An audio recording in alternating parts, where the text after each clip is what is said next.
Bom dia, amada igreja. Graça e paz da parte do Senhor Jesus. Amém.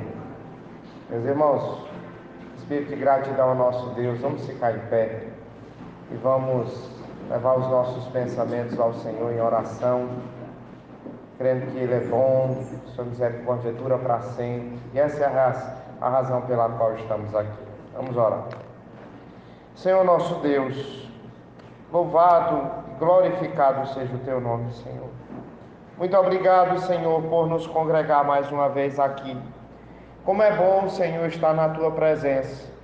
E te pedimos, ó Deus, que o Senhor esteja durante todo esse período devocional conosco. Que tudo, ó Deus, que possamos fazer aqui seja repleto da Tua presença. E que o Senhor seja glorificado entre nós. Rogamos a Ti, ó Deus, também pelos irmãos que ainda não chegaram. Desejamos, ó Deus, que eles cheguem em breve, se juntem a nós, para que possamos, ó Deus, render o louvor que a Ti é devido. Essa é a nossa oração, Senhor, que seja da Tua vontade, em nome de Jesus. Amém, Senhor. Irmãos, ainda em pé, vamos abrir a palavra de Deus em Romanos, no capítulo 5. Nós vamos fazer a leitura alternada do versículo 1 ao versículo 11.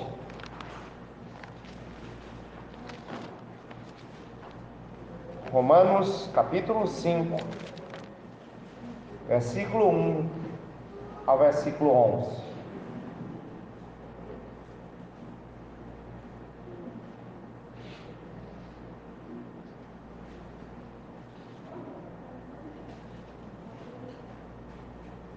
Os irmãos encontraram? Amém? Vamos ler alternadamente. Justificados, pois, mediante a fé, temos paz com Deus por meio de nosso Senhor Jesus Cristo.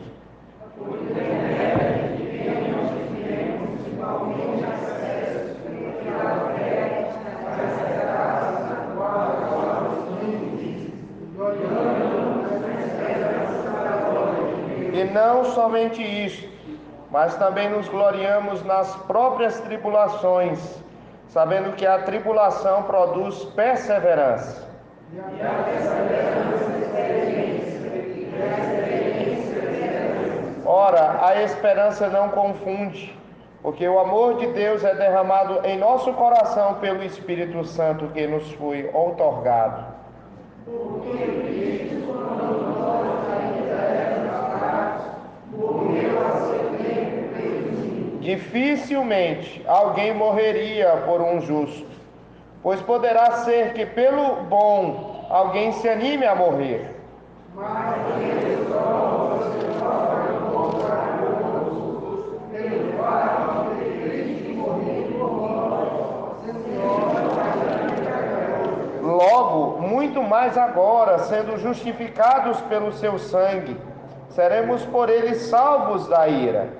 Porque se nós somos inimigos, fomos reconciliados com Deus mediante a morte do seu Filho, muito mais estando já reconciliados, seremos salvos pela sua vida. E não apenas isto, mas também nos gloriamos em Deus, o nosso Senhor Jesus Cristo, por intermédio de quem recebemos agora a reconciliação. Amém, amém. Podem tomar assento, irmãos. Justificados, pois, mediante a fé, temos paz com Deus. Quando nós cremos no Senhor Jesus Cristo como nosso Senhor e Salvador, aquela dívida que era pesada sobre nós, ela é perdoada em Cristo Jesus. Nós vamos agradecer ao Senhor por tão grande dádiva. Vamos entoar o hino 93 do nosso hinário, Firmeza na Fé. Somente ponho a minha fé na graça excelsa de Jesus, no sacrifício remidor, no sangue do bom Redentor.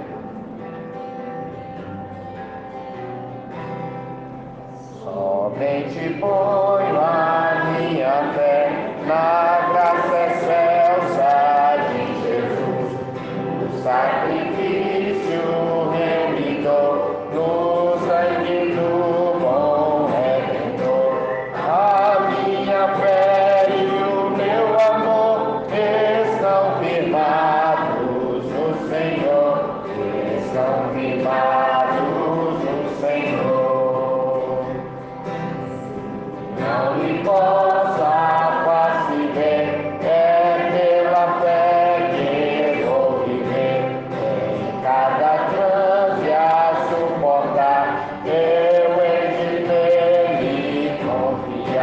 A minha fé e o meu amor estão firmados no Senhor, estão firmados no Senhor.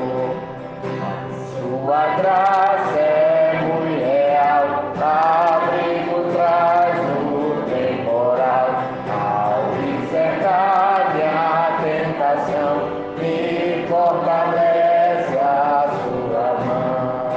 Minha fé e o meu amor estão firmados no Senhor, estão firmados no Senhor.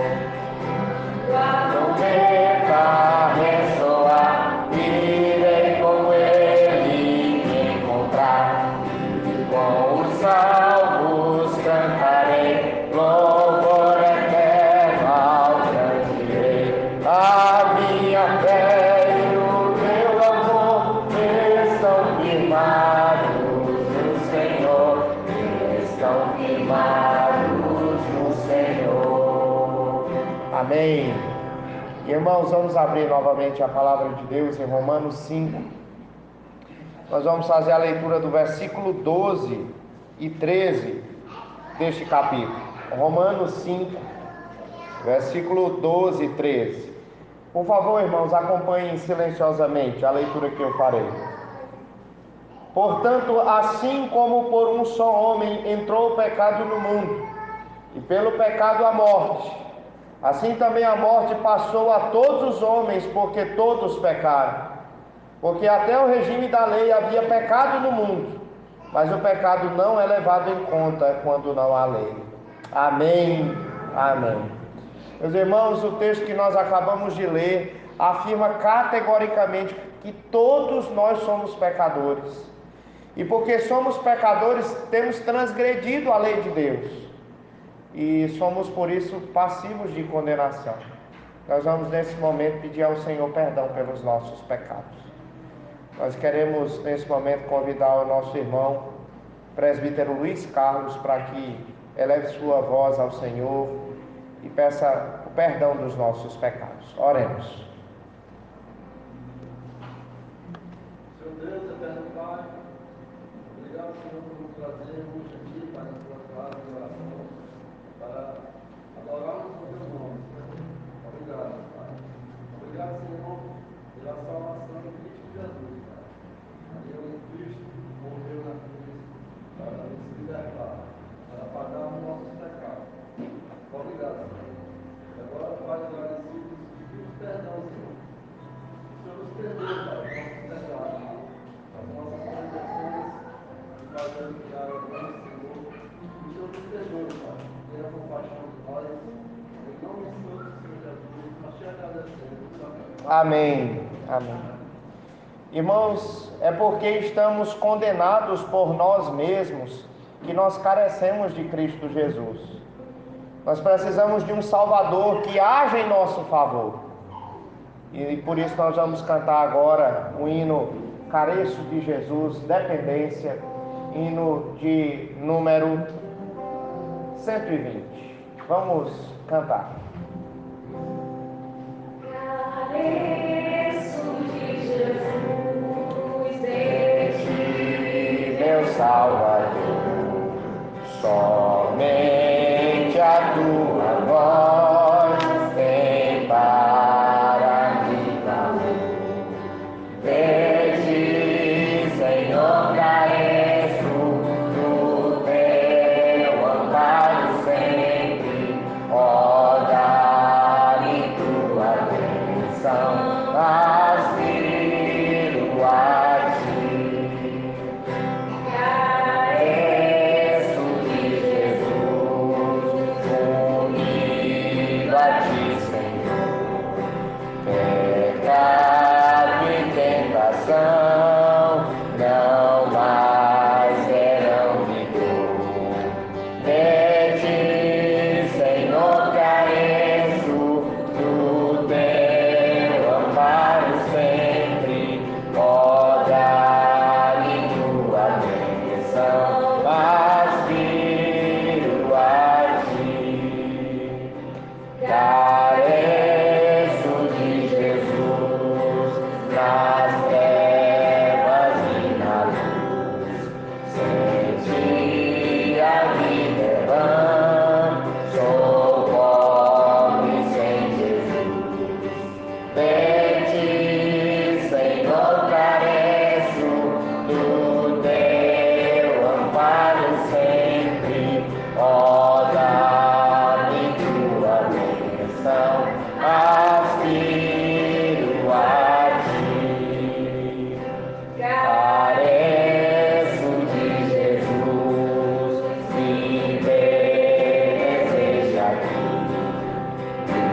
obrigado mais e mais, ó Salvador, a ti. De ti, Senhor, careço, do teu amparo sempre, ó, dá-me tua atenção, aspiro a ti. Amém. Vamos ficar em pé, irmãos? Vamos ler Romanos 5, do versículo 14 até o último versículo deste capítulo, versículo 21. Vamos ler alternadamente. Entretanto, reinou a morte desde Adão até Moisés, mesmo sobre aqueles que não pecaram à semelhança da transgressão de Adão, o qual prefigurava aquele que havia de vir.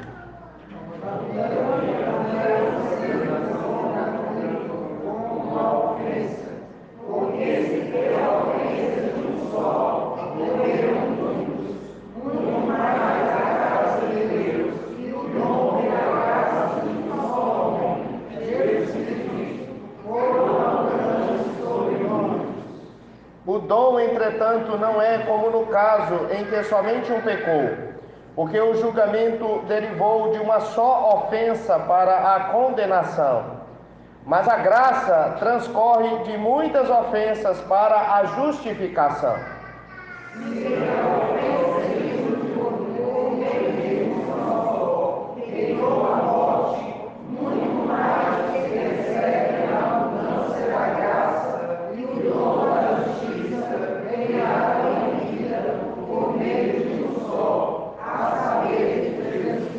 Pois assim como por uma só ofensa veio o juízo sobre todos os homens para a condenação, assim também por um só ato de justiça veio a graça sobre todos os homens para a justificação que dá vida.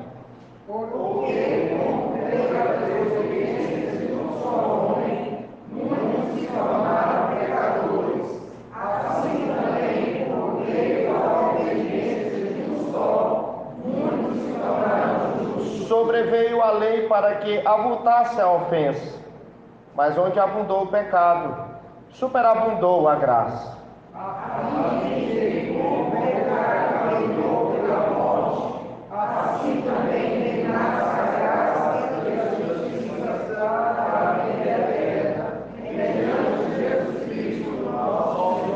Amém. Podem tomar assento, irmãos. Irmãos, nós vamos dar graças ao Senhor Jesus pela salvação nos foi concedida nele. Nós vamos cantar nesse momento 2 hinos.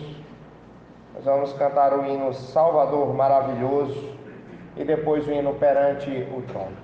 Os irmãos que vieram prevenidos podem nesse momento depositar os seus dízimos e as suas ofertas. Aqueles que nos visitam fiquem muito à vontade para participar ou não deste momento, visto que a responsabilidade de manter a obra desta casa são dos membros desta igreja. Então vamos então cantar ao nosso Deus.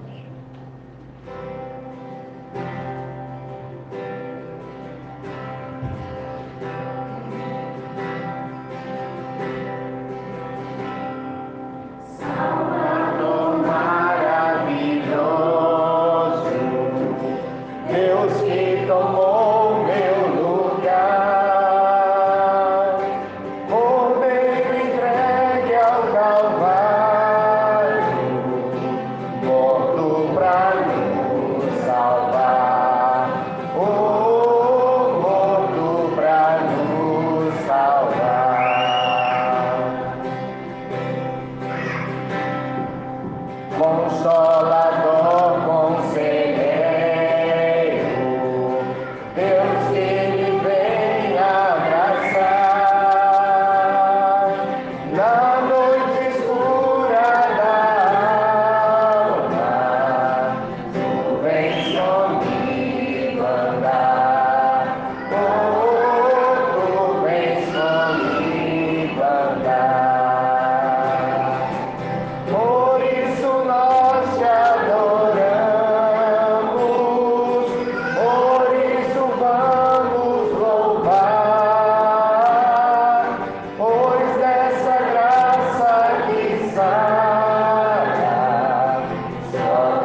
Amém.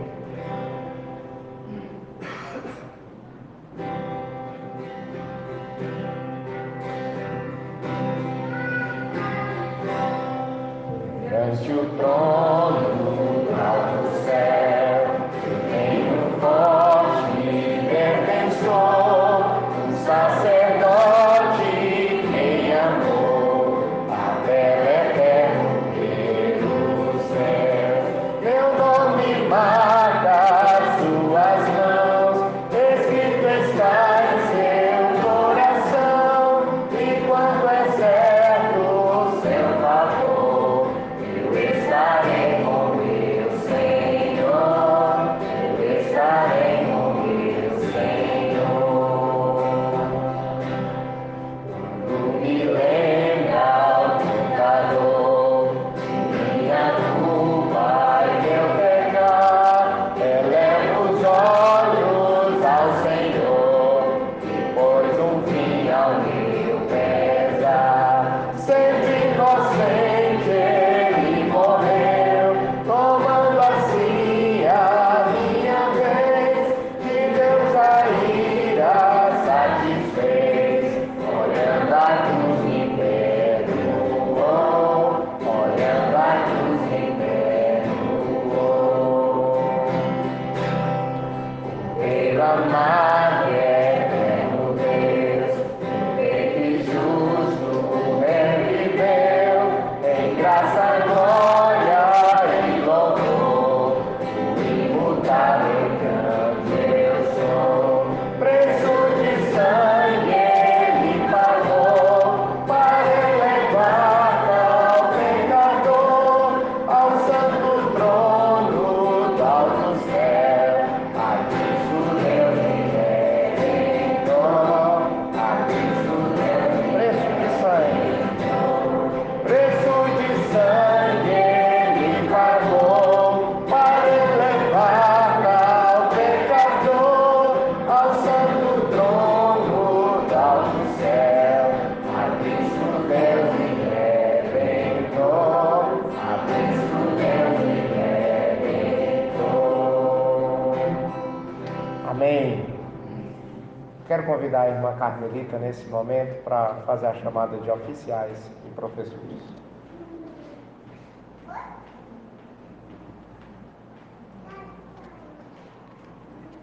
Bom dia, irmãos. Bom dia. Minha chamada professora oficiais. Abimael Nunes.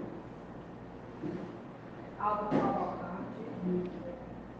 Ele não pôde estar presente hoje aqui, irmão. Está de viagem. Antônio Rafael. Beatriz Freitas. Cláudio Regis. Jefter Alves. Presente. Juliana Cruz. Não pôde estar presente por motivo de enfermidade.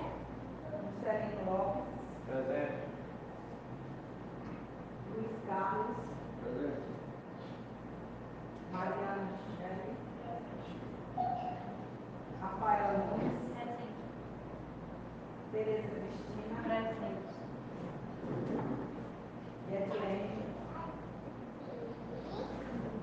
Professores e oficiais. Celso Trivias.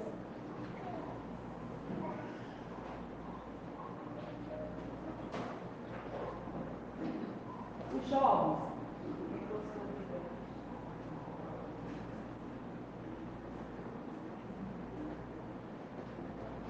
Os adultos.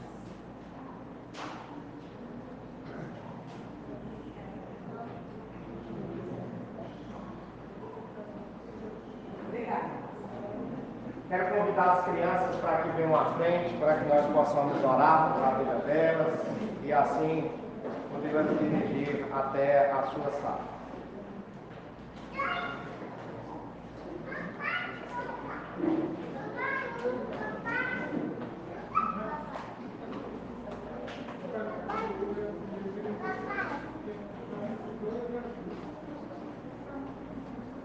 Vem cá. Pra cá.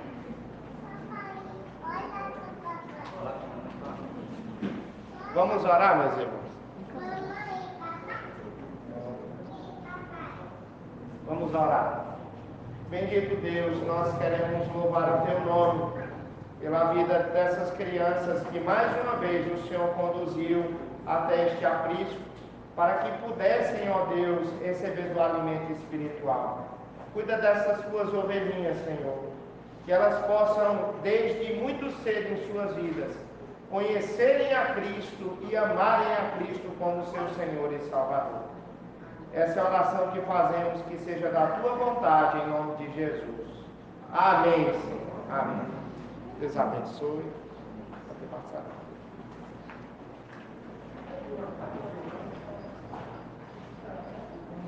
Meus irmãos, nesta manhã, nós estamos continuando uma série de estudos bíblicos sobre os 5 solas da Reforma Protestante.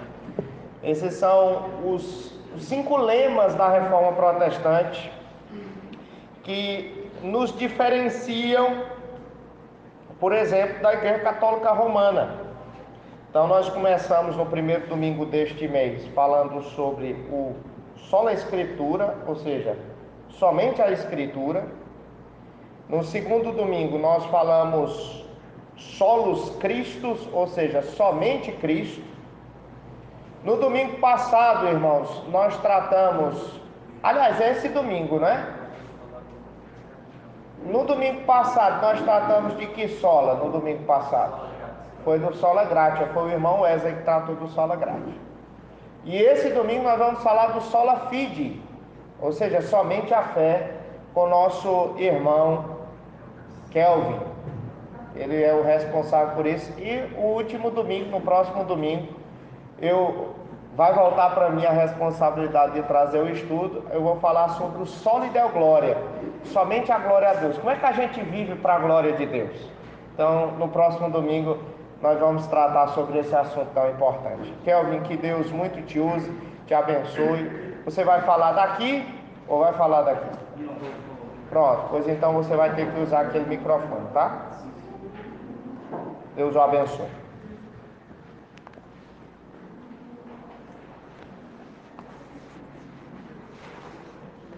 Se eu botando aqui, será que eu não caio?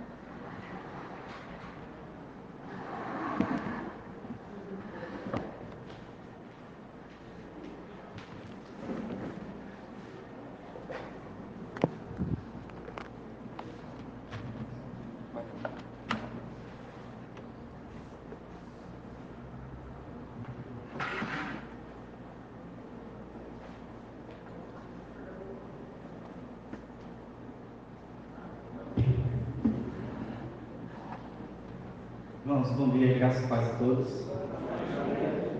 Primeira vez, pelo menos aqui, mas como é proposto o assunto, nós vamos estar estudando sobre o tema do sola fide, que é o nosso quarto estudo, sobre somente a fé. Que Deus assim possa nos abençoar. Vamos orar então, vamos pedir a Deus a sua iluminação, a sua graça sobre nossas vidas. Oremos. Querido Deus e bondoso Pai, nós te louvamos, nós te bendizemos por estarmos aqui nessa manhã, na casa do Senhor. E agradecemos ao Pai pelo privilégio que nós temos de estudar a Tua Palavra. Nesse momento nós te pedimos que o Senhor nos ilumine, que o Senhor fale aos nossos corações, ó Deus, através do estudo da Tua Palavra. Que esses assuntos que nós estamos estudando aqui, ó Deus, nos sábados ou nos domingos, que eles possam abrir a nossa mente, ó Deus, e fazer com que domingo após domingo nós venhamos adorar o Senhor com mais intensidade e alegria, ó Deus. Que ao descobrir essas verdades ou ao relembrar essas verdades, nosso coração possa estar firmado em Tuas promessas e em Tua Palavra. Que assim o Senhor nos abençoe e nos use para a glória do Senhor Jesus, que vive e reina para todo sempre. Amém. Amém. Meus irmãos, nós já lemos o texto de Romanos, capítulo 5. Não custa nada ler mais uma vez, pelo menos o versículo 1. Vamos abrir aí nossa Bíblia, Romanos, capítulo 5.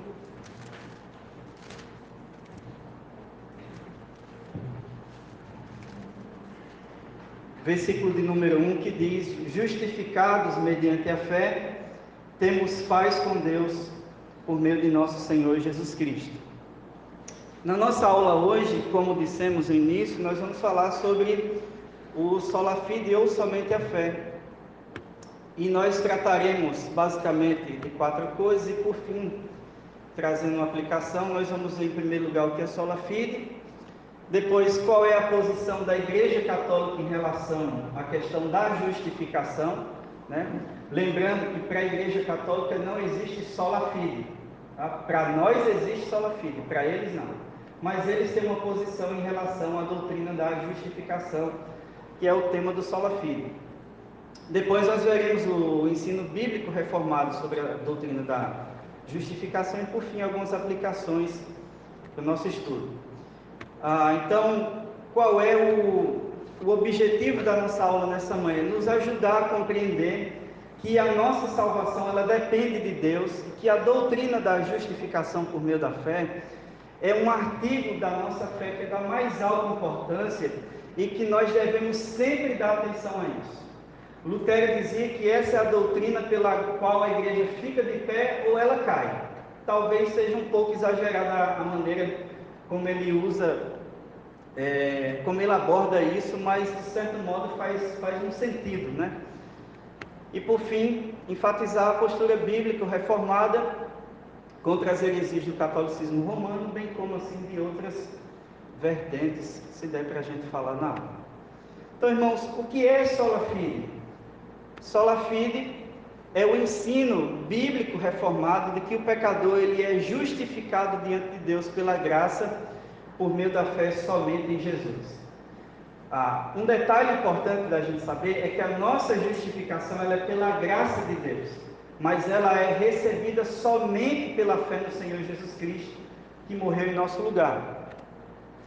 Então, isso aqui é só para introdução, só para a gente se familiarizar com o termo, porque vem do latim, né? Então, sola significa somente, fide significa fé. Do que se trata o sola fide? O sola fide lida com a doutrina da justificação que é recebida pela fé somente. Por isso que nós dizemos somente a fé. Somente por meio da fé nós podemos receber a justificação que vem de Deus. Não é pelas obras, não é por nossa suposta bondade, não é pela nossa própria vontade, é somente pela fé em Cristo Jesus. E essa fé, ela também é um dom de Deus para a nossa salvação. Em segundo lugar, nós veremos hoje 2 pontos de vista, que é da Igreja Católica Romana e o ensino da Igreja Reformada. Vamos ver em primeiro lugar, qual é o ensino da Igreja Católica? Só deixar claro aqui para os irmãos no aspecto da justificação. Quando a gente fala de justificação, irmãos, a gente está utilizando uma expressão bíblica que a conotação dela é uma conotação forense, ou seja, que trata do aspecto legal. A ideia é que nós somos transgressores da lei e, portanto, nós estamos passivos de condenação. Nós vamos para o inferno porque nós quebramos a lei de Deus. Então, é sobre esse aspecto de como é que a gente pode, em vez de ser condenado, ser salvo, que essa doutrina trata. Como é que nós somos justificados? Como é que Deus nos justifica dos nossos pecados? Para que, em vez da condenação, nós possamos ser salvos. É só para deixar isso claro para os irmãos. Amém, nós vamos chegar lá, pastor. Mas foi bom. Então, irmãos, qual é a doutrina da Igreja Católica? No seu catecismo, no artigo 2 sobre a graça e justificação, isso aqui nós vamos passar de forma bem rápida, né? Aliás, esse é um assunto que não dá para ser tratado por completo em uma aula. Eu acho que nós precisaríamos, no mínimo, de umas 5 aulas só sobre sola fide, né? Porque quando a gente vai ver as coisas, as outras doutrinas que estão envolvidas nessa doutrina, a gente vai ver que é muito amplo o assunto. Por exemplo, se a gente for tratar da questão da expiação de Cristo, que tem a ver com a justificação, é uma aula só, né? E aí a gente não vai poder fazer isso hoje, mas acredito que nos estudos, a teologia sistemática que o pastor está dando aqui aos domingos, os quais voltarão em breve, o pastor vai tratar disso de forma mais abrangente. Então, no catecismo da Igreja Católica, e esse catecismo ele está muito ligado aos cânones do Concílio de Trento, que foi a Contra-Reforma, né? No artigo 2, no parágrafo 1989, vai dizer que a primeira obra da graça do Espírito Santo é a conversão que opera a justificação. E aí as partes que estão em vermelho aqui é porque eu fiz questão de frisar, porque essas são as afirmações deles, né? A obra do Espírito Santo é a obra da graça do Espírito Santo é a conversão que opera para a justificação, segundo a mensagem de Jesus no princípio do Evangelho: convertei-vos que está perto o reino dos céus. Sob a noção da graça, o homem volta-se para Deus e desvia-se do pecado, acolhendo assim o perdão e a justiça do alto. Então preste atenção: a justificação comporta a remissão dos pecados, a santificação e a remoção do homem interior.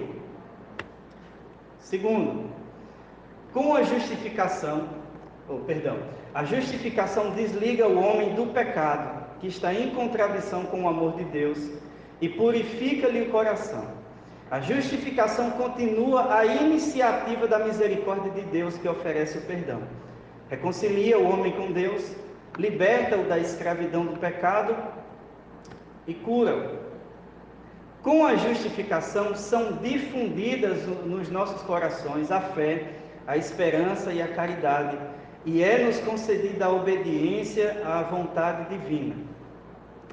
Ora, isso aqui é muito importante, porque basicamente toda a doutrina do catolicismo ela está muito ligada ao batismo. Então eles vão dizer assim que a justificação é concedida pelo batismo, sacramento da fé. Isso aqui é muito importante. Por quê? Porque nós dizemos que a justificação ela é concedida como? Pela graça de Deus, recebida por meio da fé no Senhor Jesus. Para o católico, você crê, você é batizado, mas você ainda vai receber uma fé que é para a sua justificação, no momento do batismo. Isso está no catecismo deles e nos cânones do Concílio de Trento, né? Então, conforma-nos com a justiça de Deus que nos torna interiormente justos. Isso aqui também é diferente da nossa doutrina, porque nós não dizemos que Deus nos torna justos, nós dizemos que Deus nos declara justos diante dele. Existe uma diferença? Claro que existe. Há uma diferença entre uma pessoa ser uma coisa e uma pessoa ser declarado que ela recebeu aquilo, né? Por exemplo, nós dizemos que quando somos justificados, nós somos declarados justos, mas não feitos ou tornados justos. Porque uma pessoa que é tornada justa é uma pessoa que não tem mais pecado. Por exemplo, o Senhor Jesus ele nunca pecou, mas ele é justo. Ele foi feito justo, não porque ele pecou e depois precisou de justificação, porque ele nasceu assim. Agora imagine nós, quando nós nascemos de novo do alto, nós cremos no Senhor Jesus Cristo e Deus agora nos fez justos. Qual é a implicação disso? A implicação disso é que se eu sou tornado justo, então eu não sou mais pecador. E se eu não sou mais pecador, qual necessidade que eu tenho de no momento do culto eu precisar da contrição? Não tem necessidade nenhuma, porque se eu não sou pecador, eu não preciso pedir perdão a Deus por nada. Mas se eu sou pecador, ainda há em mim uma necessidade de, seja no culto, seja nas minhas orações particulares, ainda há uma necessidade em mim de eu pedir perdão a Deus, ainda que esses pecados tenham sido perdoados na cruz. Deu para entender, né? Então há uma diferença entre ser tornado ou ser feito para ser entre ser declarado justo. Na declaração Deus diz assim: você continua sendo pecador, mas todos os seus pecados já foram perdoados. Todos eles, todo escrito de dívida foi perdoado. Não existe um só pecado que Cristo não tenha perdoado na cruz e que você não possa dizer assim: glória a Deus por meu Salvador. Vamos adiante. Então o catecismo, ele ainda vai dizer que o Espírito Santo é um mestre interior, fazendo nascer o homem interior. A justificação implica a santificação de todo o ser desse homem que agora é justificado. O resumo da doutrina deles, irmãos, a gente pode dizer o seguinte, que é pela conversão que o pecador, ele recebe a sua justificação, é que estou colocado aqui receber, né? Não pela fé em si mesmo. Essa justificação desliga o homem do pecado e torna-o, não o declara justo, como nós acabamos de ver. A justificação no catolicismo é concedida pelo batismo, no qual eles dizem que é o sacramento da fé. Essa justificação infunde no homem uma fé. E por fim, essa justificação implica em santificação. Para nós, reformados ou calvinistas, nós fazemos uma distinção entre justificação e santificação. Justificação é uma coisa, santificação é outra. Quando nós somos justificados ou quando nós nascemos de novo, nossa vida já começa a ser santificada. Mas a santificação é diferente daquilo que é justificação. Justificação, como o pastor disse agora há pouco, tem a ver com um ato forense. Tem a ver com aquilo que Cristo fez na sua cruz, diante de Deus como supremo juiz, para nos salvar. Santificação é o processo pelo qual Deus está usando em nossa vida para nos aperfeiçoar. Obviamente, essa é a obra do Espírito Santo, como a gente vê Romanos capítulo 8, versículo 29. Aqueles que foram predestinados para serem conformes à imagem do Senhor Jesus Cristo.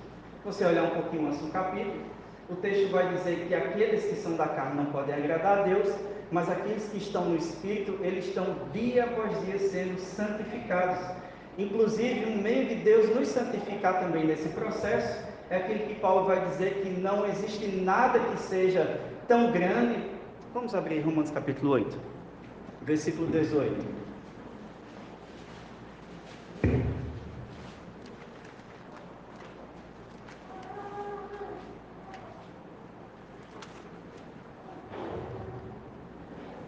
E aí ele vai dizer, depois de falar sobre a questão da santificação, e ainda continuando o assunto, ele vai dizer, porque para mim tenho por certo que os sofrimentos do tempo presente não podem ser comparados com a glória que há de ser revelada em nós.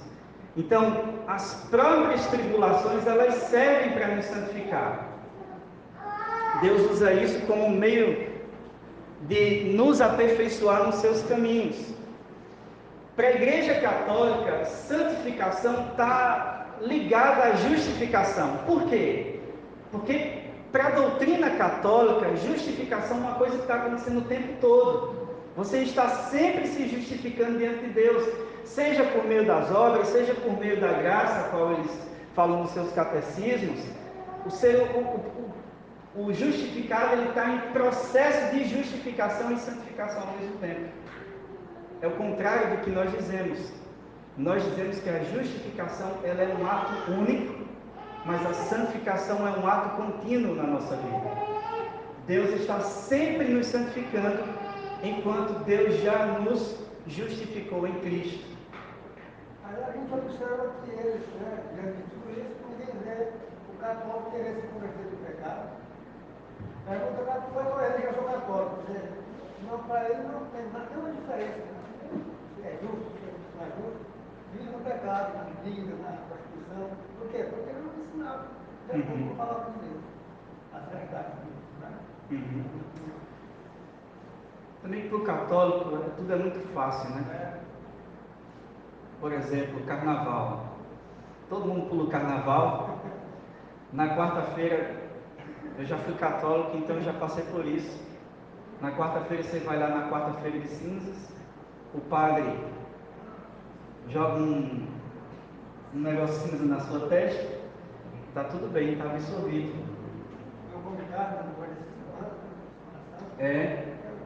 Pode falar. Eu já fui catequista há muito tempo da Igreja Católica. Assim, a renovação, a confirmação e renovação do batismo na Igreja Católica é a crisma, né? Tem 15 anos. E na nossa igreja, como é que a gente vê isso? Nós só temos o batismo. Hã? Nós só temos o batismo, não renovação. Mas aí, não sei como é que é visto essa confirmação do batismo lá. Lá ou aqui? Lá, aqui não dá, aqui é a confirmação não tem. Eu sei o que ela está falando, eu também fui da igreja, também fiz crisma aqui no estudo. Então, quando irmã, aqui é a pública profissão de fé, quando a pessoa, quando na idade apropriada, depois de fazer a sala de catecúmeno, depois de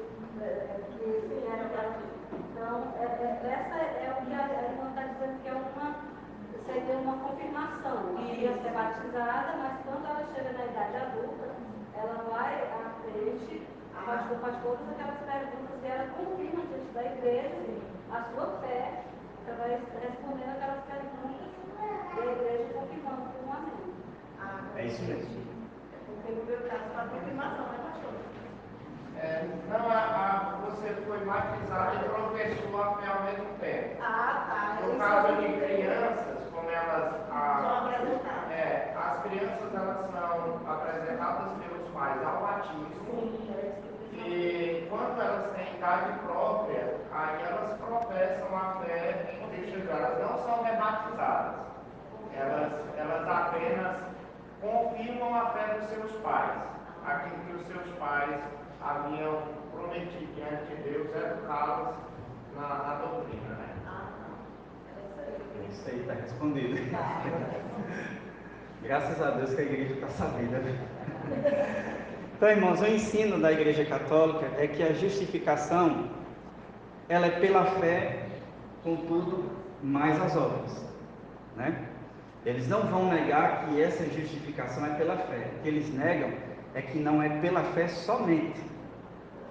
Não é somente pela fé, como nós dizemos. É pela fé, pela graça de Deus. Mas sempre tem alguma coisa a mais, né? Não está muito distante dos arminianos isso aí, tá? Mas a pergunta mais não tem uma parte, como é que explica aquela parte assim que mostra a fé pelas obras, a sua fé através das obras, não tem uma parte assim? Tiago capítulo 2. Que diz assim, que mostra que através das suas obras mostra a sua fé também, né? Tem essa parte aí. Explica um pouquinho também, né? A gente tem que entender que Tiago ele está tratando de um aspecto da fé, enquanto Paulo ele está tratando de outro aspecto. Paulo ele está falando da questão mais, dizer assim, como se a gente estivesse diante do tribunal de Deus. E Cristo está dizendo para o pecador: seus pecados foram pagos, você não tem mais nenhuma dívida para com Deus. Ou seja, você creu nisso aqui, você foi justificado. Tiago ele está dizendo o seguinte: se você diz que tem obras, se você diz que tem fé, mas essa fé ela não é evidenciada por meio de obras, então que fé é essa? É uma fé morta. Ele vai dizer assim: Abraão foi justificado só porque tinha fé? Ele vai dizer: veja que ele foi justificado, as suas obras, vou usar esse termo assim para ficar mais fácil, a sua justificação foi justificada por meio das suas obras. Ou seja, ele creu em Deus, mas não ficou só naquilo ali. Ele creu, aquilo foi imputado para a justiça, mas ao mesmo tempo, ele agiu diante da sua fé. Ou seja, não era uma fé morta. Então Tiago não está falando de justificação no sentido de salvação. Ele está dizendo: se você diz que é crente, e você diz, mas a sua fé não leva a evidenciar a sua salvação. A pessoa diz que não é crente e não viveu a vida cristã. Isso, é isso mesmo. Esse é o ponto de Tiago, né? Ele está querendo dizer assim: se você diz que crê em Deus, tá bom, mas até o diabo e os demônios creem em Deus, mas não obedece, nem ama a Deus, não quer nada com Deus. Assim é a vida de um crente também, que diz assim: eu amo Deus, eu creio em Deus, mas a sua vida, infelizmente, não condiz com a sua fé. Então é dessa questão que o Tiago está tratando, né? O católico ele faz essa confusão, né? Então, o Concílio de Trento, irmãos, eu queria que alguém, por favor, pudesse ler. Vai dizer isso aí no Cânone 9, parágrafo 819. Se alguns irmãos puderem ler, por favor.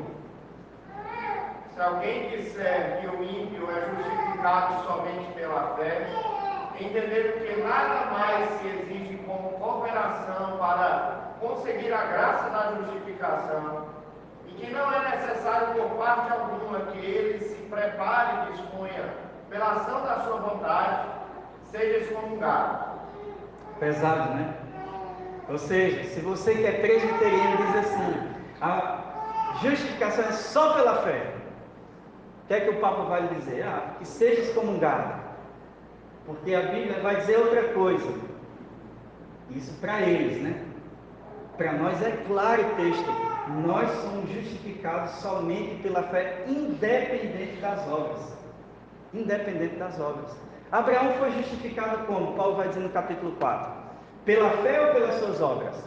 Aí entra o contraponto, né? Se o católico quiser debater sobre isso. Capítulo 4 de Romanos é claro. Porque Paulo vai dizer assim, é óbvio que não foi pela circuncisão, nem por alguma obra que ele pudesse fazer. Primeiro, não é pela circuncisão, porque quando ele criou, Deus ainda não tinha dado a circuncisão. Segundo, não é pela lei, porque a lei só veio com Moisés. Então, como é que ele pode ser justificado por obras da lei, se a lei foi dada no tempo de Moisés?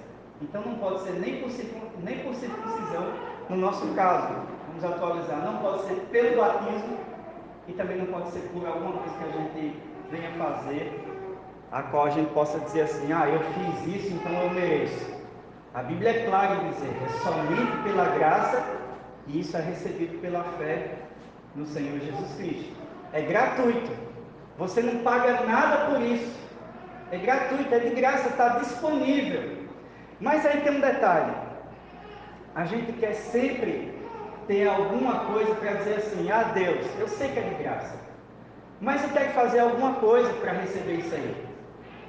Não é verdade? Quando alguém vai dar um presente para nós, um presente muito valioso, nós ficamos todos sem jeito, e aí geralmente a gente, mas o que é que eu posso, é tão bom isso aqui, o que é que eu posso lhe dar em troca? No fundo do nosso coração a gente sempre quer fazer alguma coisa em troca, né?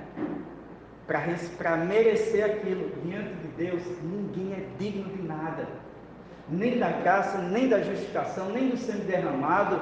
Nós não somos nem dignos de estarmos aqui nessa manhã. Só existe uma coisa a qual nós somos dignos diante de Deus, e isso é a condenação. Mas Cristo na cruz ganhou para nós a salvação. Na minha opinião, Deus cobra só a nossa obediência à sua palavra. Aí sim, mostra que tem fé obedecendo a palavra de Deus. Porque sempre aquele ponto, né? Se eu digo que creio em Deus, mas eu não ajo de acordo com essa minha fé em Deus, então não tem como eu ser um crente. O peidor da carne sempre dá para a morte, é o que Paulo diz, né? Um ponto interessante, um exemplo interessante também é o próprio ladrão da cruz, né? Ele não teve obra nenhuma, ele foi justificado. Não deu tempo dele fazer alguma obra, fazer alguma coisa. Simplesmente ele foi justificado, salvo e morreu.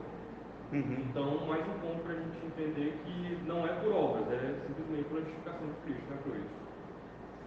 É isso aí. Eu acho que esse é um ponto muito claro, né? Poderia ler esse ponto aí, por favor? Se alguém disser que os homens são justificados ou só pela imputação da justiça de Cristo, ou só pela remissão dos pecados, excluídas a graça e a caridade que o Espírito Santo infunde em seus corações e neles inerem, ou também que a graça pela qual somos justificados é somente um favor de Deus, seja excomungado. Para o católico sempre tem que ter alguma coisa a mais. Não pode ser somente pela fé, não pode ser só pela graça. Sola gratia foi explicado por Wesley semana passada, né? Então sempre tem que ter alguma coisa. Tem que ter sempre algo andando junto da fé ou da graça de Deus para você conseguir. Por quê? Aí entra a ideia do livre-arbítrio, entra a ideia de que você tem que merecer a salvação, né? E a escritura é diferente. Irmãos, Isso é tão interessante e importante da gente entender, porque nós, como disse agora há pouco, a gente sempre quer achar que deve fazer alguma coisa para merecer alguma coisa da parte de Deus. Não existe uma obra sequer da nossa parte que não esteja manchada pelo pecado. E não existe uma obra sequer que possa ser aceita por Deus sem que seja antes santificada pelo Espírito Santo. Nós só somos aceitos, as nossas obras só são aceitas se elas forem santificadas por Deus. Sem isso, elas são trapo de imundície.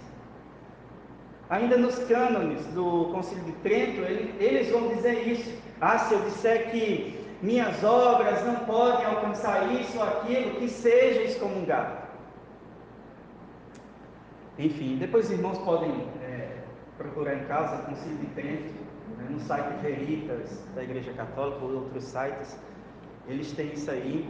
Você vai lá na seção 6 e está tudo isso aí, primeira declaração da doutrina, depois os cânones, que é quando eles vão dizer assim, seja excomungado isso aqui, né? Então esse é o ensino da Igreja Católica. E aí eu faço uma pergunta, alguém aqui está de acordo com essa doutrina? Tá não, né? Graças a Deus por isso. Tem algum católico aqui hoje? Tem não, né? Só da Igreja Universal, o Corpo de Cristo, né? Então, qual é o ensino reformado? Ou seja, o nosso ensino a respeito da justificação. O nosso entendimento é que a justificação, ela foi conquistada por nosso Senhor Jesus Cristo, na sua morte na cruz, mas ela só é efetivamente aplicada na vida do pecador no momento em que ele crê naquele que morreu para a sua salvação, que é o Senhor Jesus. Então, por que nós precisamos entender o termo justificação? O pastor falou agora há pouco, mas eu queria só voltar nesse ponto. Justificação é um termo forense, que é emprestado dos meios dos tribunais e que na teologia é usada para explicar a realidade da desgraça humana e também para explicar a realidade da misericórdia de Deus e da sua graça para conosco, nós que somos caídos, né? Então essa é a questão da justificação. Aí eu pergunto aos irmãos, por que nós precisamos de justificação? Posso?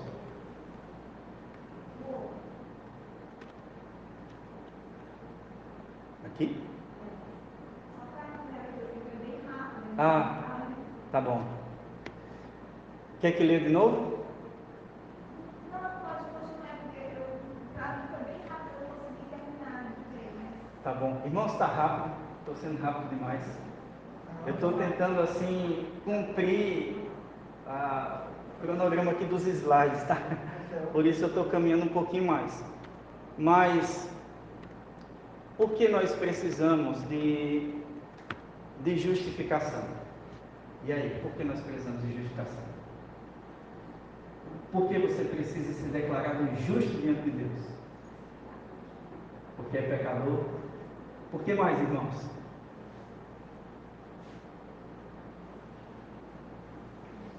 E aí, esqueci teu nome. Sim, Fábio. Por que nós precisamos de justificação? Nós nascemos pecadores e afastados de Deus, né? Então, para poder ter contato com Deus, a gente precisa ser perdoado por meio de Jesus Cristo. E esse perdão por meio de Jesus Cristo é a nossa justificação. Amém? Todo mundo concorda? Então, graças a Deus. Irmãos, como foi ensinado no estudo anterior, do Somente a Graça, o homem está caído do seu estado original.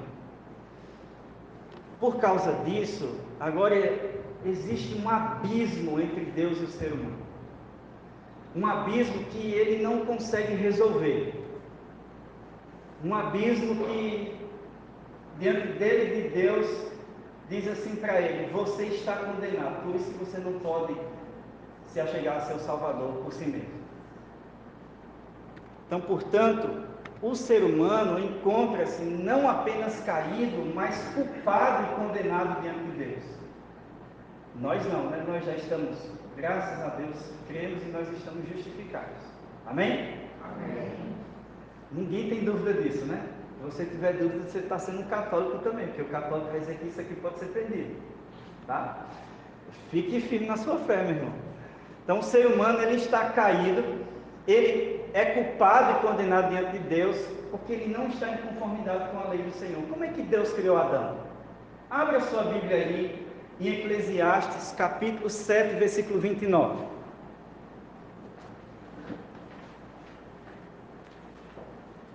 Eclesiastes, capítulo 7,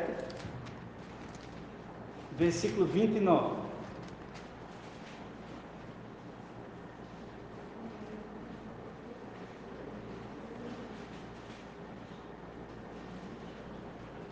Alguém, por favor, que achou o primeiro aí, pode ler. Eis o que tão somente achei, que Deus fez o homem reto, mas ele se meteu em muitas ajudas.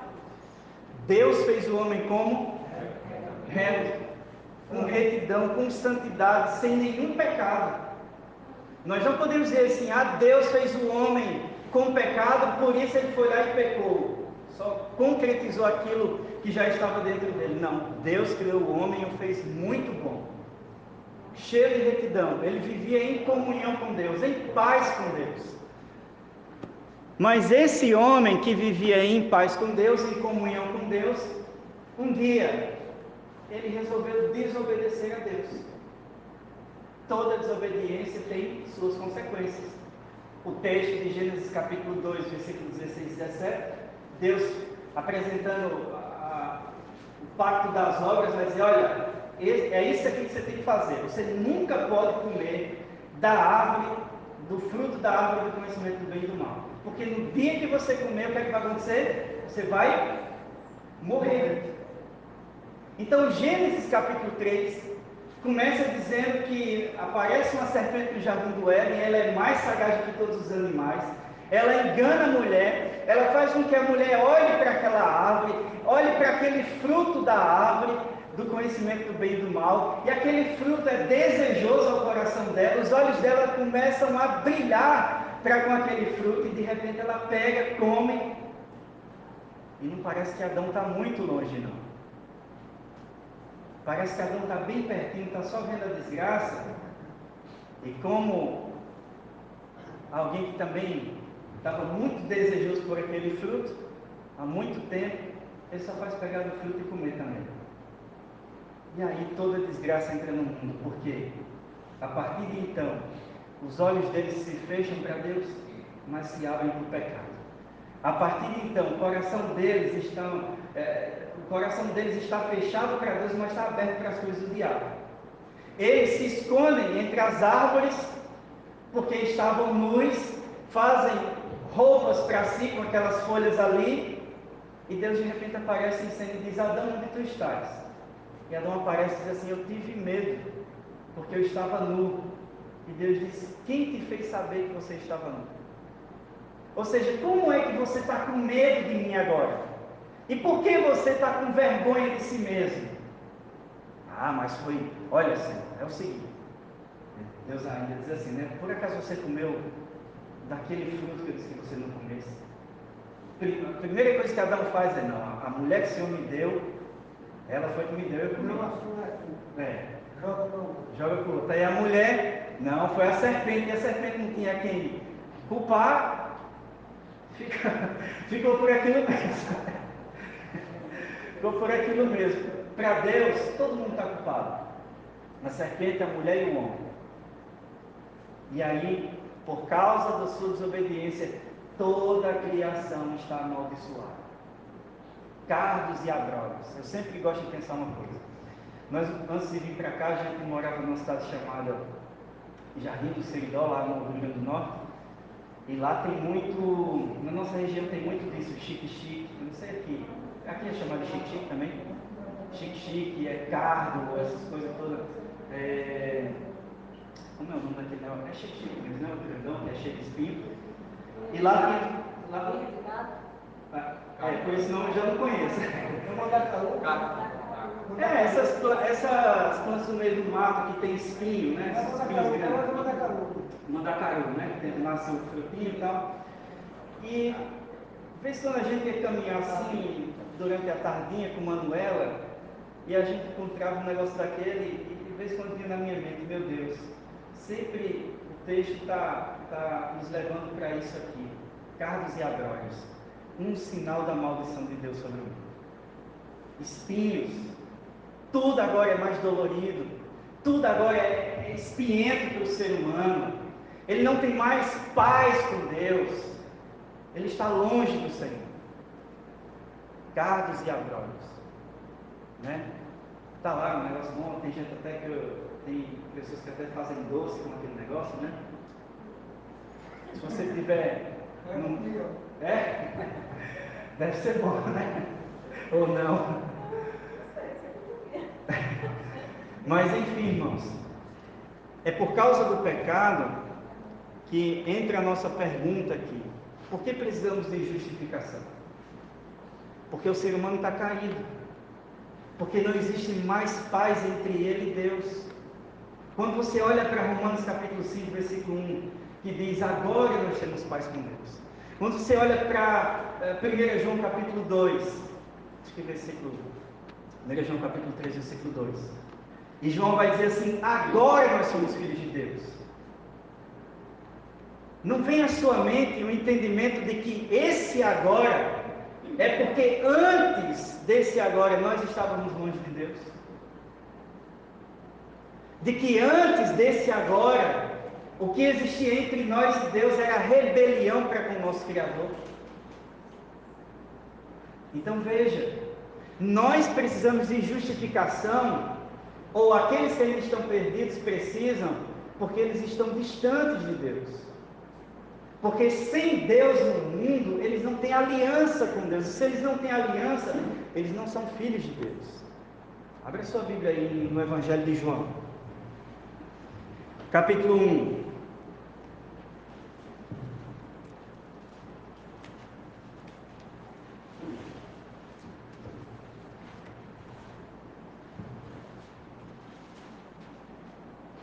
Evangelho de João, capítulo 1, se alguém puder ler, por favor, do versículo 11 até o 13.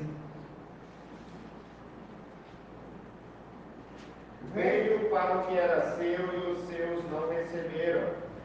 Mas a todos quanto receberam, deu-lhes o poder de serem feitos filhos de Deus, a saber, aos que creem no seu nome, os quais não nasceram do sangue, nem da vontade da carne, nem da vontade do homem, mas de Deus.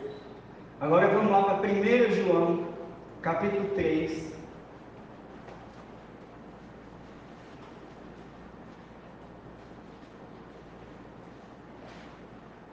Versículo 7 até o versículo 10. Versículo 6 ao 10. 1 João 3, versículo do 6 ao 10. Aquele que pratica o pecado procede do diabo, porque o diabo vive pecando desde o princípio. Para isto se manifestou o Filho de Deus, para destruir as obras do diabo. Todo aquele que é nascido de Deus não vive na prática do pecado, pois o que permanece nele é a divina certeza. Ora, esse não pode viver pecando, porque é nascido de Deus. Nisto são manifestos os filhos de Deus e os filhos do diabo. Todo aquele que não pratica a justiça não procede de Deus, nem aquele que não ama a seu irmão. Leu qual capítulo aí? Ele começou com 8. Começou do 8, né? Lê o 6 e o 7 agora, por favor. Todo aquele que permanece nele não vive pecando. Todo aquele que vive pecando não o viu, nem o conheceu. Filhinhos, não vos deixeis enganar por ninguém. Aquele que praticar a justiça é justo, assim como ele é justo. Então é isso. Aquele que pratica o pecado procede de quem? Do diabo. A ideia de praticar aqui é de viver na prática, né? Porque todos nós pecamos. Mas existe uma diferença entre quem é filho de Deus e quem não é. Voltando para o que eu estava dizendo, antigamente nós éramos assim também. Nós não éramos filhos de Deus. Nós sempre dizemos isso, né? Nós éramos apenas criaturas de Deus. Mas quando Cristo veio, deu a sua vida em nosso lugar, e o Espírito Santo, depois do tempo, veio e aplicou os méritos que Ele nos garantiu na cruz em nossa vida, e nós nascemos de novo, e nós nos convertemos, e nós nos tornamos filhos de Deus. Fomos adotados na sua família. Você pode ver isso em Romanos capítulo 8, Gálatas capítulo 4, e isso é muito profundo, porque você pensar assim, quem era eu antigamente e quem sou eu hoje? Aí você olha para Efésios capítulo 2, e Paulo vai dizer assim, nós éramos filhos da ira como também os demais, mas Deus, sendo rico em misericórdia, por causa do seu grande amor com que nos amou, e estando nós mortos em nossos delitos, nos deu vida juntamente com Cristo, e nos fez assentar nos lugares celestiais em Cristo, para que nos séculos vindouros Ele evidenciasse a suprema riqueza da sua graça para conosco. Pela graça sois salvos mediante a fé, e isso não vem de vós, é dom de Deus, não de obras para que ninguém se glorie, pois somos feituras de Deus, criados em Cristo Jesus para as boas obras, as quais Ele de antemão preparou para que nós andássemos nelas. Se você olhar o versículo 11 até o 13, Paulo vai dizer assim, vocês que são incircuncisos na carne, vocês não eram ninguém diante dos judeus, vocês eram sem Deus no mundo, sem aliança, sem casa, sem vida com Deus, mas agora em Cristo, aquele que vos aproximou pelo seu sangue e fez a paz por intermédio da sua cruz, vocês agora são filhos. Vocês agora são filhos. Então, irmãos, uma pessoa que está perdida, ela não é filha de Deus. A Escritura vai ser muito pesada quanto a isso, né? Ela é filha do diabo, faz a vontade da carne e dos pensamentos, é filha da ira, como também o resto do mundo que não está em Cristo. Então, o que o ser humano pode fazer sozinho por si mesmo? A resposta, irmãos, é que ele não pode fazer nada porque ele está em rebelião contra Deus. Aí eu vou fazer uma pergunta. Por que nós precisamos evangelizar? Pregar a palavra do reino de Deus. Porque a cara vai ouvir a palavra. Também. Mais algum ponto sobre isso? Por que nós precisamos evangelizar? Deixa eu ir mais fundo. Por que nós precisamos pregar para a nossa família? Porque a fé vem pelo ouvir a palavra de Deus. Vamos lá, vamos mais a fundo agora. Por que nós precisamos pregar para os nossos familiares? Eles estão perdidos. Porque eles estão perdidos. Se eles estão perdidos, eles estão caminhando para onde? Outro lado. E qual é o outro lado? É o inferno. Há alguém que pode salvá-los? Só Jesus. O Evangelho é o poder de Deus para a salvação de todo aquele que crê. Agora deixa eu fazer uma outra pergunta a você. Você que crê que Deus pode salvar alguém da sua família? Eu creio. Alguém aqui tem algum parente que é drogado? Que vive nas drogas, ou que vive na prostituição, ou que só vive nas festas, jogado a esse mundo de idolatria? Tem alguém que tem um parente assim? Muitos de nós temos. Pois é. A questão é, por que nós precisamos pregar para eles? Ainda que seja chato. Eu passei 13 anos pregando dentro de casa para os meus pais. Eles não se converteram com minha pregação não, mas um dia alguém chegou lá e disse, vamos ali e tal, vai ter uma programação da igreja, aquela coisa toda. E um dia Deus tocou no coração deles. Vez ou outra, quando a gente está estudando, ano passado a gente estava estudando a Comissão de Fé de Westminster, meu irmão mais novo estava aplicando os estudos lá na casa da minha mãe, né? E às vezes quando eu ia para a minha cidade, porque eu morava noutra, eu dava o estudo, e vez ou outra nós sempre ouvíamos isso. Olha, nós damos graças a Deus, sabe por quê? Pelo fato de você ter sido chato conosco. De ter pregado, insistido, orado o tempo todo. A gente acha que Deus nunca vai agir. mas Deus em dado momento vai agir. Se forem eleitos, Deus vai agir. A nossa esperança é o que? Não é eleito não, então eu vou pregar, mas eu acho que não vai acontecer nada. Isso não é esperança.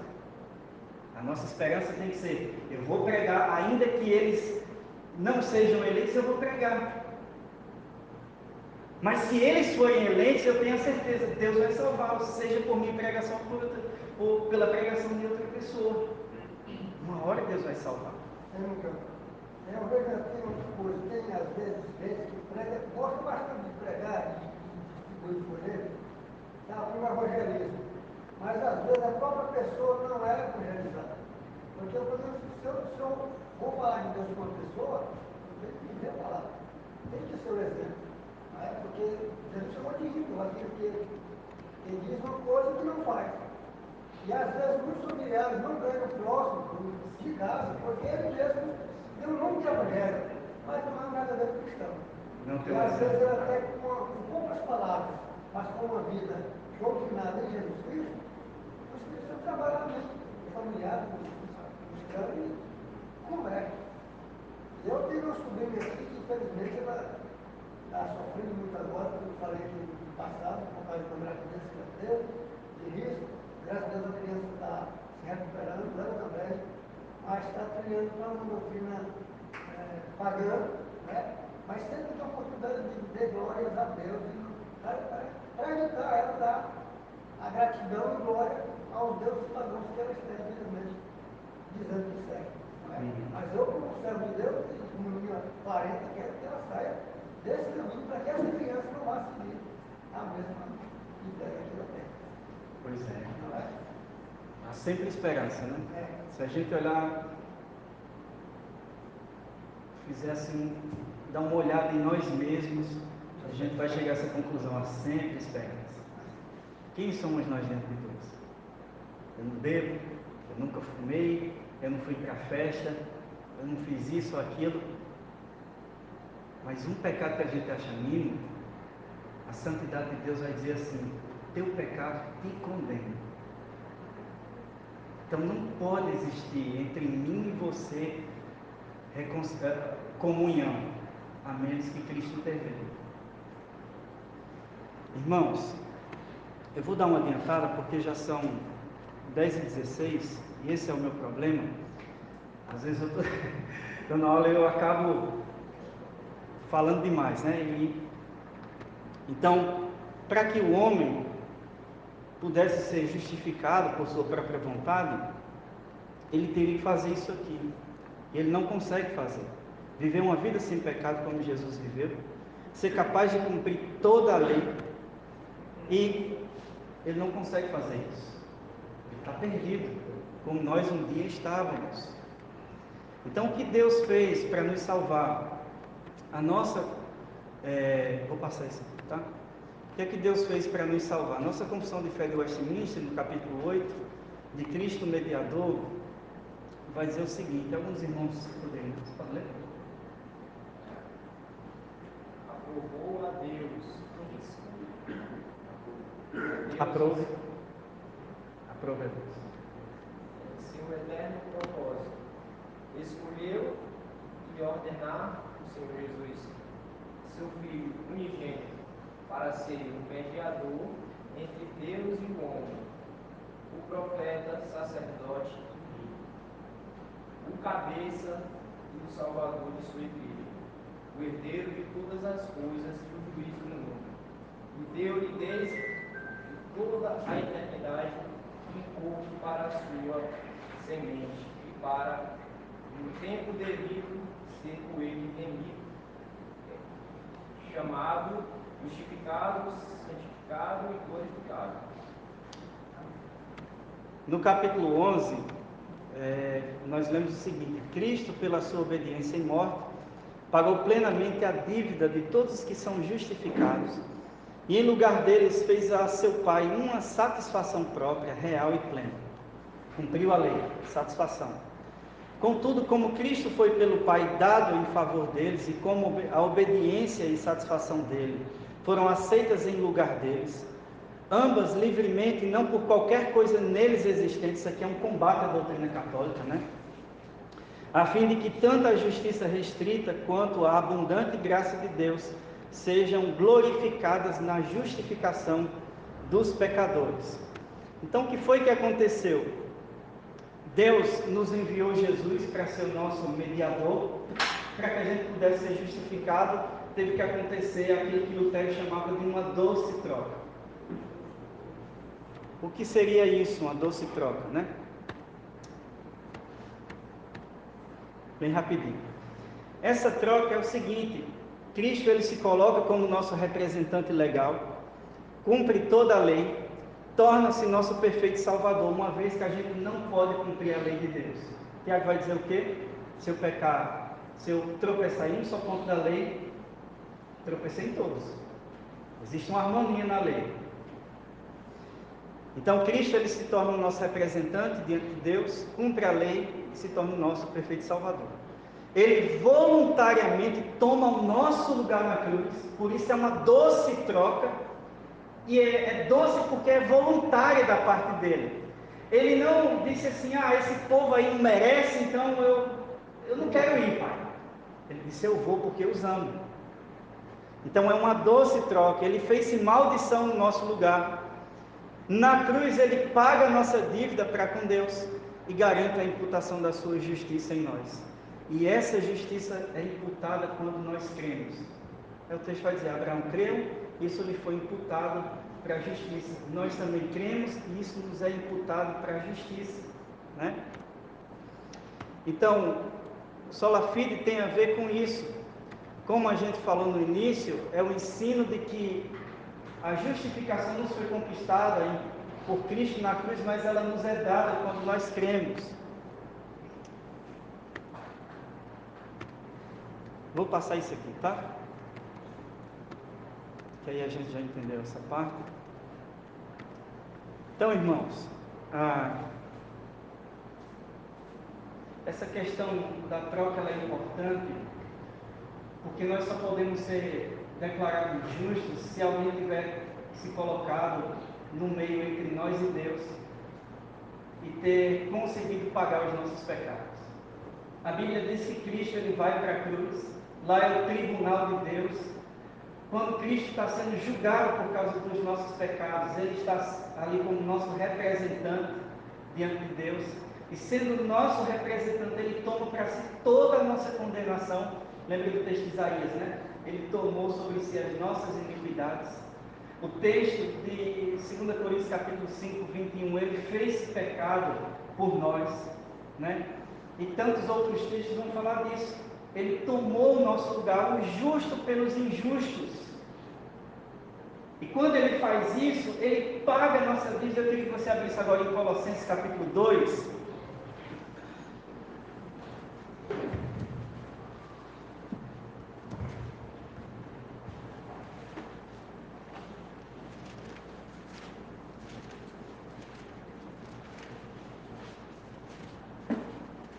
Versículo 13 e 14, que diz assim, Colossenses 2, versículos 13 e 14.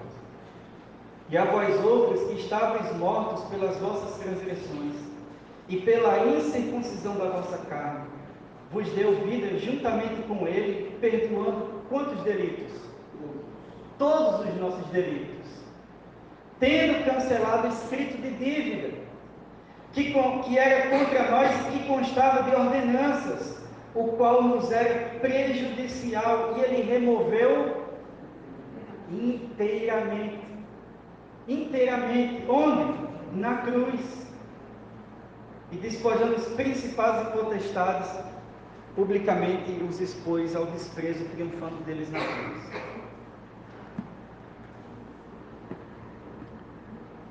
Para que a gente possa ser justificado, Cristo teve que dar a sua vida, Cristo teve que cumprir a lei enquanto estava vivo, ele teve que cumprir toda a justiça, como ele vai dizer a João no batismo, e ele vai para a cruz, se coloca como nosso representante, paga os nossos pecados, ressuscita para a nossa justificação, e o Espírito Santo ele agora só vem fazer a obra que ele tem que fazer, nos regenerar, nos convencer dos nossos pecados, nos declarar justos, nos converter, nos colocar na família de Deus. É uma doce troca. A condenação que era nossa se tornou a condenação de Cristo. A alegria que estava proposta para Cristo, Ele trocou essa alegria para que a gente pudesse ser salvo. Profundo, não? Alguém trocar a sua alegria por causa de pecadores? É como você está diante de alguém que não merece nada, e você está indo para um canto, e você ganhou uma passagem para as Ilhas Maldivas, né? Um lugar chique. E aí você vai muito feliz, de repente aparece alguém na rua e pede ajuda a você, e aquela ajuda vai demorar muito tempo, e pode ser que esse tempo faça com que você perca a sua ida para as Ilhas Maldivas.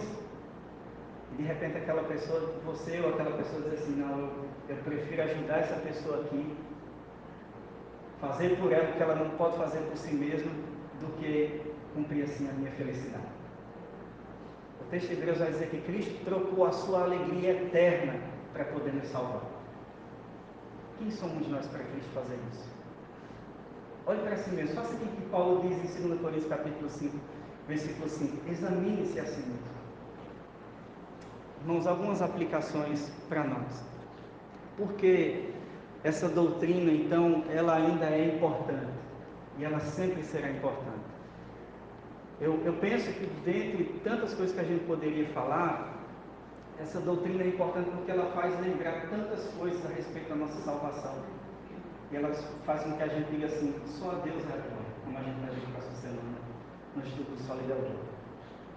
A Deus somente glória, não a mim, não ao pastor da igreja que pregou e eu me converti, não aos meus talentos, não aos meus dons, não às minhas capacidades, mas só a Deus toda a glória. Salmo 115, não a nós, Senhor, não a nós, mas só ao Senhor seja toda a glória. E o próprio Jesus disse, né? Na tentação. Adoração ao Senhor Deus. Só ao Senhor Deus. Outra questão sobre isso, porque é importante a gente ter essa doutrina hoje, é porque muita gente alienada tem voltado para movimentos heréticos, tem voltado para o catolicismo. Aí chega lá no catolicismo, eles vão dizer assim, você voltou para casa.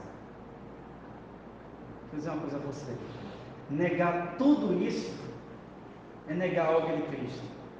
Negar tudo isso, o que a Escritura diz para voltar para uma coisa que é idólatra, é negar a obra de Cristo. Negar a graça gratuita de Deus para viver sobre uma graça que, como vai dizer Dietrich Bonhoeffer, é abraçar uma graça muito barata, inútil. Negar tudo isso é pedir para Deus, eu quero ser excomungado, como os católicos dizem, seja excomungado. Negar tudo isso é voltar para princípios de homens, tradição de homens, como foi pregado outro dia aqui em Marcos capítulo 7. Então nós precisamos nos firmar nessas coisas.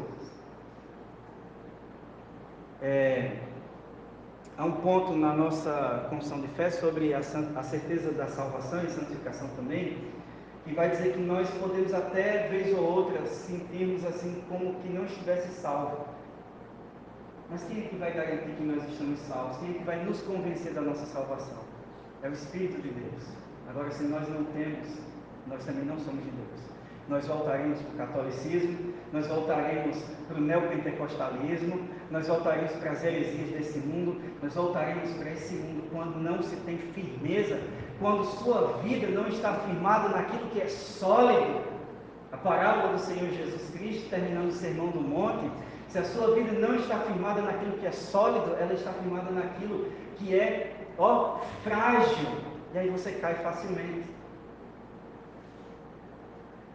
Uma pessoa que abandona isso aqui e volta para o catolicismo, nunca conheceu Cristo. Eu saí daquela coisa lá, e eu sei que a partir do momento que eu comecei a ler a Escritura e o texto falou no meu coração, a primeira coisa que eu vi foi isso aqui, eu estou vivendo errado, isso aqui é idolatria, isso aqui é pecado.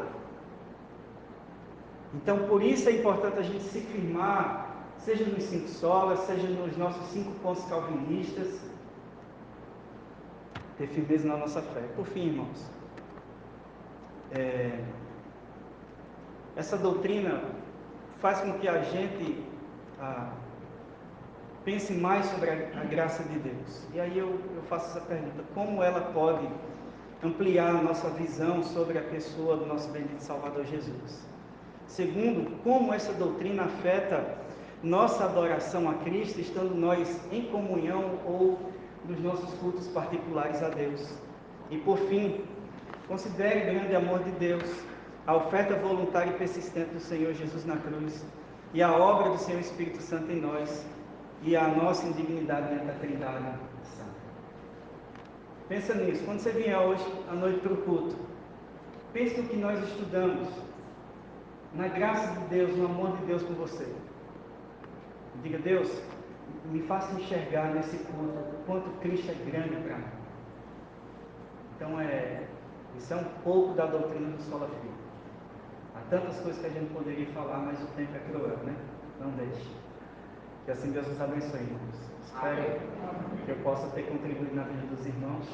Gostaria só que a gente pudesse terminar orando. Querido Senhor, nosso Deus e Pai Todo-Poderoso, nós te damos graças pela Tua palavra, Deus. Damos graças por Jesus Cristo, que se revelou a nós, ó Deus, em Tua palavra, mas que um dia veio ao mundo dar a Sua vida em nosso lugar. Obrigado, Deus, por essa doce troca, porque Ele tomou o nosso lugar, trocou a alegria que lhe estava proposta pela nossa condenação. Obrigado, ó Deus, porque o Senhor fez-se carne e habitou entre os homens e veio pagar a nossa grande dívida para com Deus Pai, criar uma ponte entre nós e Ele. Obrigado pelo Teu Espírito Santo, que é o nosso Consolador, e que nos confirma essas verdades, e que faz com que nós, ó Deus, andemos dia após dia em novidade de vida, matando o nosso velho homem, sempre olhando para Cristo, ó Deus, na esperança de que Ele um dia voltará e também nos dará um corpo glorificado, e nós estaremos para sempre com o Senhor nos céus novamente.